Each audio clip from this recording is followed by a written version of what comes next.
Hello there, YouTube. Devin here again, and this is going to be the first of the remade videos. This is going to be the Mark 6A. So we'll get right into it here. Now, this helmet in front of you is the Mark 6A, and this is the cover for it. And this is actually a Special Forces helmet cover, and I'll show you why. What makes it so special compared to the other helmet covers. For the original Mark 6 and everything like that, because this one is it's got the same foliage loops on it and everything as the normal ones. It's made out of this kind of a nylon, I'm guessing cotton blend twill type fabric. I'll zoom in on the fabric here for you so you can see it. There you go. It's kind of like a jean material, but this one is special because it's reversible. It's desert on the inside, so it's that desert DPM, two-color desert DPM on the inside. On the outside, it's the four-color regular woodland DPM fabric. There's no foliage loops on the desert side, but what we have here is, I'll focus the camera again for you. This is the Mark 6A helmet, and yesterday I did the Mark 6 video. Now, this helmet came out in I got this helmet, by the way, brand new, unused, in a box that had the matching serial number to this helmet on it. A couple years ago, I bought this. And I bought it from a guy on eBay, and I got it for an absolute steal. It came with a brand new pair of, black bullet ant goggles, too, in their box.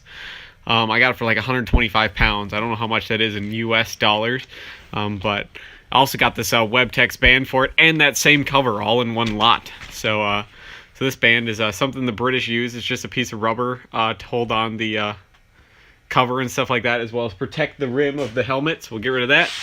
But this is the Mark 6A helmet, and it's pretty much the same exact size and shape of the original Mark 6. I'll get that up here to show you the comparison here. So there's the original Mark 6 to the Mark 6A. They look pretty close. These are both size medium, by the way. The Mark 6 is significantly more beat up because I can't seem to find a unused one. The Mark 6A came out in 2005 for a need of increased protection for British soldiers in Iraq, because this wasn't cutting it, because this isn't quite a 3A rating. It's a little bit less than that because it's thinner. So this wasn't meeting NATO standards at the time. The NATO standard really being the US ACH helmet. So they had to come up with something that offered the same protection for the most part.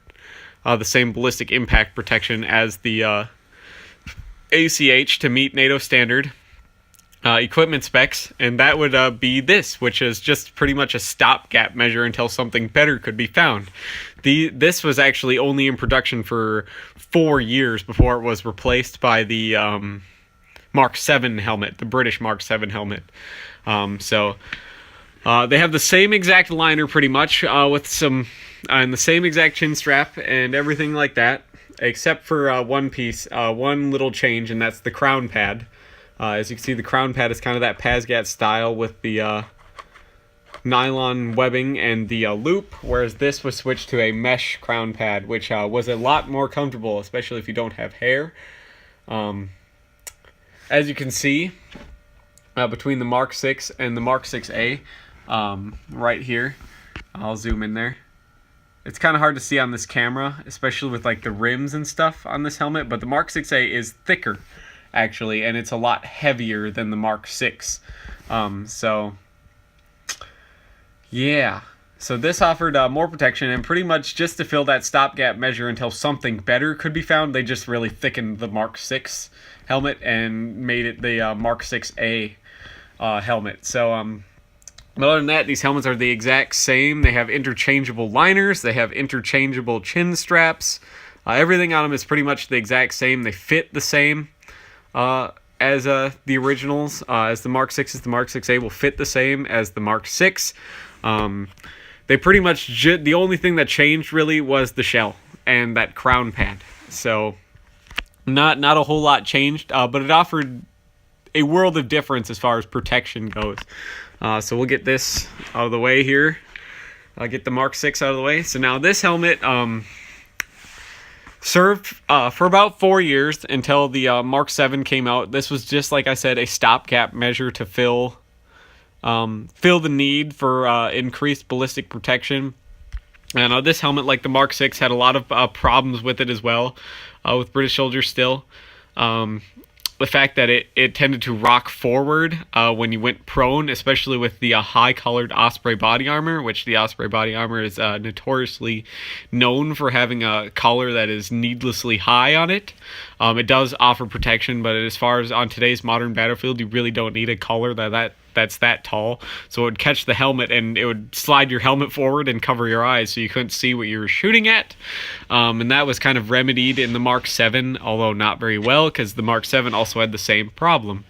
But this helmet was also a lot heavier, so it was a lot greater strain on the soldier's neck than the regular Mark 6 was. The mesh crown pad did help with that as far as dispersing the weight a little bit more, so you didn't have that problem with cutting it into your head. The easiest way to tell the Mark 6A from the Mark 6 is the black paint. All of the Mark 6As were black, whereas all of the Mark 6s were green. And all of the Mark 7s are tan. Well, I shouldn't say all of the Mark 7s. There's some Mark 7s that are black for special forces, but those also have some other changes on them too. So but they all have interchangeable parts. As you can see, I forgot to point something out, but you can watch my Mark 6 video. This has a much wider strip of leather in it than the Mark 6 helmet. The Mark 7 helmet is the same way, so the chin cup is a little bit wider overall than on the regular Mark 6. As you can see, the service year on this helmet is 2008.